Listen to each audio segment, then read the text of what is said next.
A lot of people call this type of writing calligraphy, especially if it's done in cursive. I like to call it fancy lettering. And I remember several years ago, I had a book that showed you all different types of lettering techniques, and it gave you some different ideas on how to start with some basic block letters or just a simple font, simple cursive, and then dress it up and use some colors and make all the letters look fancy or to match a certain theme or style.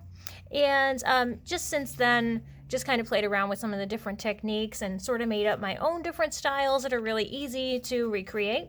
And you don't need a whole lot of tools. Sometimes you want to put a word on a painting that you did or project when it's finished, but a lot of people don't like their handwriting. So I'm going to show some really simple ways that you can just practice this on paper to a point where you get comfortable enough to actually pencil it in on something you've made and then go over it with paints and make it permanent. So this is one of the fonts that I'm going to show today. So this is just a really simple one. It's really quick.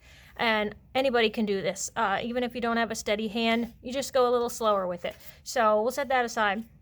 I've got some graph paper just to show if you need the lines to help you. You can use some graph paper and then just figure out how tall you want your letters and where you're going to stay, the little area that you're going to be working within. You can definitely do that for practice. We put in mine on just this pink strip here because it's fun and it's easy to see. So you can use a ruler, or you can even crease the paper if you'd like to figure out where your letters are going to come to, so you know how high they need to be.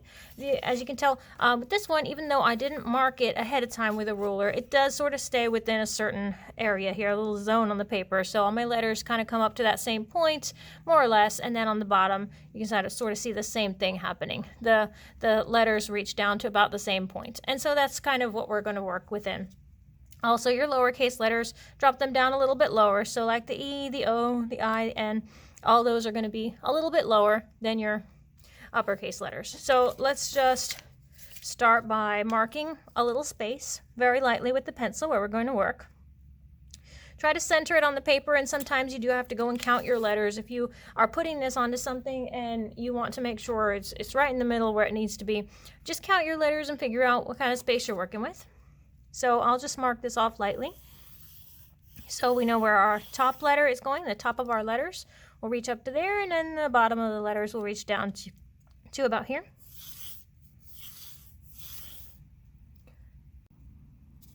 And so that's done, that's out of the way. If you wanted to, you could figure out with your ruler how far you want the word hello to come up to, and then you know that friend is a little bit longer, so the words, even though there's two words, it's not going to be broken right in the middle of your space here because those words are not the same length. So you're going to have a shorter word here, and then your space is not going to be right in the center. So that's okay. Just figure out where your letters need to stop and start so they can be right in the center of the area you're working within. So first of all, I'm just going to pencil the word hello friend right on there just normally, and I'm going to space my letters out a bit because I sort of need to work with the space in between. So just watch how I do that, and I'll pencil them in dark enough so that you can see. And the idea is we're going to go over the pencil lines anyway, so even if you can see them or they're not light enough where you can erase, that's okay because we're going to cover over them with Sharpie when we're done. So let's just go ahead and write our hello friend right on there within this area that we've given ourselves.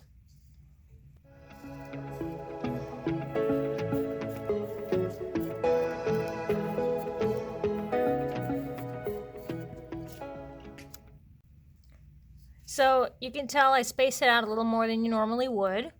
The letters have a little bit of space in between each one. Nothing's touching, nothing's too close. Because of the style that I wanted with this one, I put my lines here on the F and the H up a little higher. It makes it look really cute, and it's an easy way to do it. And some people even put them down low, and that's another cute way to do it. Rather than right in the middle, it just changes the style a little bit. So you can try doing it different ways. It does look really cute to put it down low also, to give a different style on your letter. So then we can go over all these pencil lines with Sharpie, and we'll do that right now.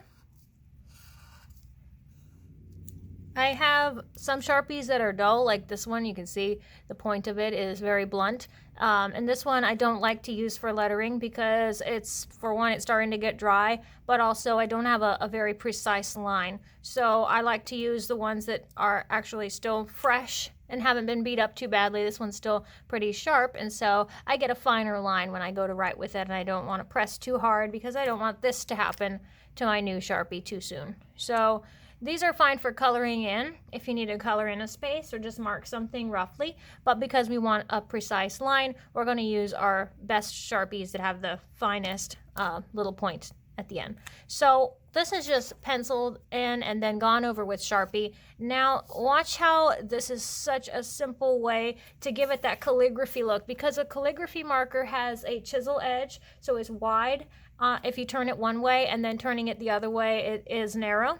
And so that's why when you write with a calligraphy marker, you get some wide areas and then you get some thin areas. So we're doing almost like a faux calligraphy because we don't have a calligraphy marker we're writing with a Sharpie. And so we're finding a way to do that and use some techniques that doesn't have to be that fancy calligraphy marker. So we're going to just thicken one side of our letters. For me, I've chosen to thicken the left side of the letters, and then of course any letter that doesn't really have another side, like my lowercase I or my lowercase L's, those just got thickened completely, the whole letter, because there wasn't another side to it. So that's how you can choose to do it. I think thickening the left side looks best, and then in some cases like the D, of course we have both sides have a shadow. So we'll just go through and do it just like this. I just thicken that edge, and this looks cute just as it is. Some people even like to do a little hash lines on there, and that looks super cute too. But if you want, you can just block the whole thing in. So we'll just go down the line and do a shadow on the left side of all of our letters.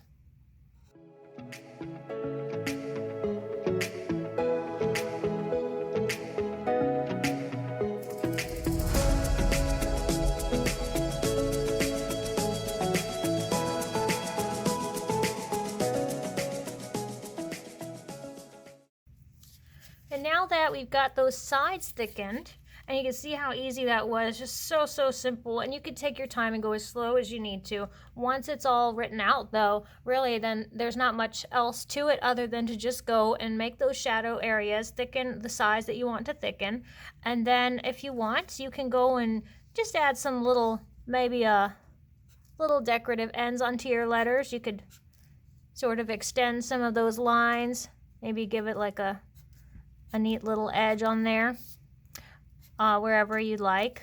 You don't have to do it on all of them, but if you'd like to, you give it a cute little dot on your eye if you want to. Just makes it a little special.